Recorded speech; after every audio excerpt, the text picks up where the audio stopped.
Welcome to the Generation Cedar podcast. I'm Kelly Crawford, wife and homeschooling mom to 11. You have come to the right place if you crave to live and parent with purpose and need encouragement and inspiration to do your most important job, raising kids for the kingdom.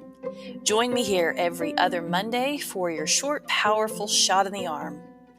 Let's dive into today's episode. Today's episode is the third of a series that I started a few months ago. I guess it would be 3 or 4 weeks ago now. Unlocking the Power of Homemaker series, How the Heart of the Home Shapes Society. This is the third part entitled The Center of Agriculture. And stay with me if you think this might not be for you, because agriculture may mean something different for different people. So, seeing the home as it should be seen, not as it has come to be viewed by society, that is just a house where people sleep and eat and put our stuff, requires us to peel back the layers and look at all the elements that once more clearly defined home. The article that prompted this series, it was an article by a man, Pastor Wedgeworth. He said, and I love this quote so much, this is a quote from the author: "The home used to be a center of agriculture, economic affairs, and education. For the woman to be a homemaker was to be an executive over the central nervous system of society. It was to be a master of arts. It was to be a farmer. It was to be a maker. It was to be a temple, a sacrament, a superlative." So I wanted to walk through these one at a time. And like I said, agriculture, stay with me to the conclusion, because it may mean something different from just growing your own food. Now, certainly, agriculture is an area where largely and for many reasons, home ceases to flourish. It's my opinion that when home was the center of agriculture, it naturally solved other problems. Agriculture forces a family to work together for their livelihood. It brings worth to each member of the family and satisfaction in the accomplishment of surviving together. But more than that, nothing created a dependency on God more than trusting Him to provide our daily bread. The beautiful visual analogy of seeds being planted, then dying, then bringing forth fruit, puts skin on our faith. And nothing builds work ethic quite like farming, where our survival rests in the extent of our responsibilities and perseverance. A much needed and missed trait among this generation and a few back, in my opinion. Whenever I read from Proverbs 31, where it says, "She reaches her hand to the needy," I picture a woman who is ready and equipped, practically speaking, to meet the needs and opportunities that come her way.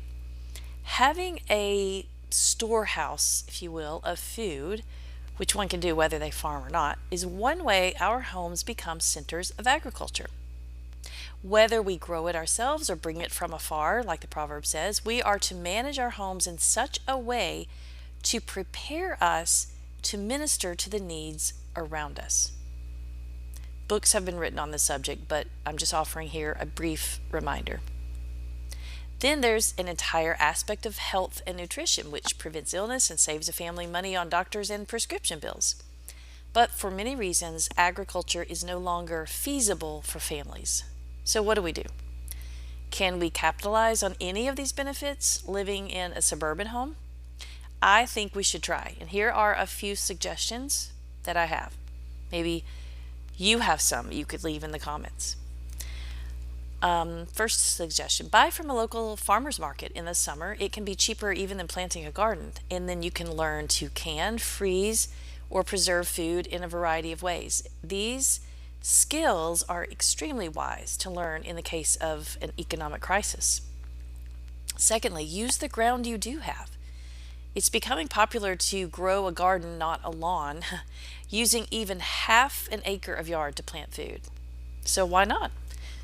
There are also creative ways to grow mini gardens on your back porch. You can look at Pinterest. There are vertical gardens. I've seen so many creative things. Thirdly, consider a neighborhood garden. We've never done this, but I've always thought it would be smart to have a neighborhood garden where everyone plants, works, and harvests. Now, I'm sure the logistics would be tricky. It might look more like the Little Red Hen, but if it's your only option, I think it's worth a try. And then consider other agricultural opportunities, buying milk, buying a milk cow if you have the room and space. Consider laying hens, etc.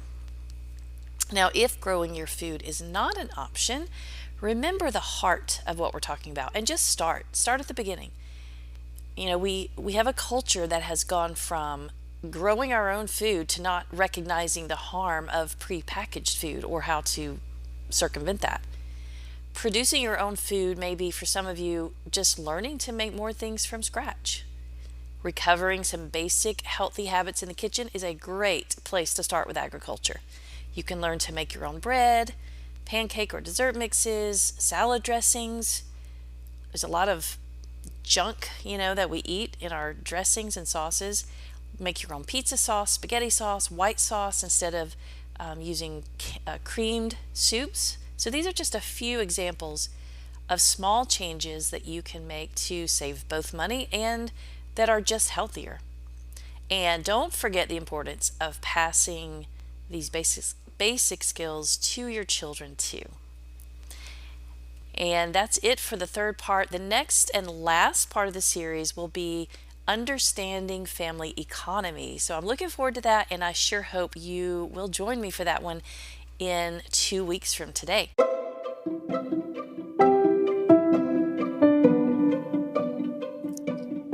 Thanks so much for listening to today's episode. I want to invite you to come over to my blog at generationscedar.com. I have been writing there for 17 years, and you'll just find a treasure trove of encouragement, inspiration. I talk about all things Christian motherhood, parenting in general, and homeschooling, and so much more. I know you will be inspired and encouraged. And I would just love to connect with you too. If you subscribe, we start a conversation and you'll receive a weekly question and answer and also a link to every other week's podcast. So hop over there, subscribe, and let's chat. Hope to hear from you soon.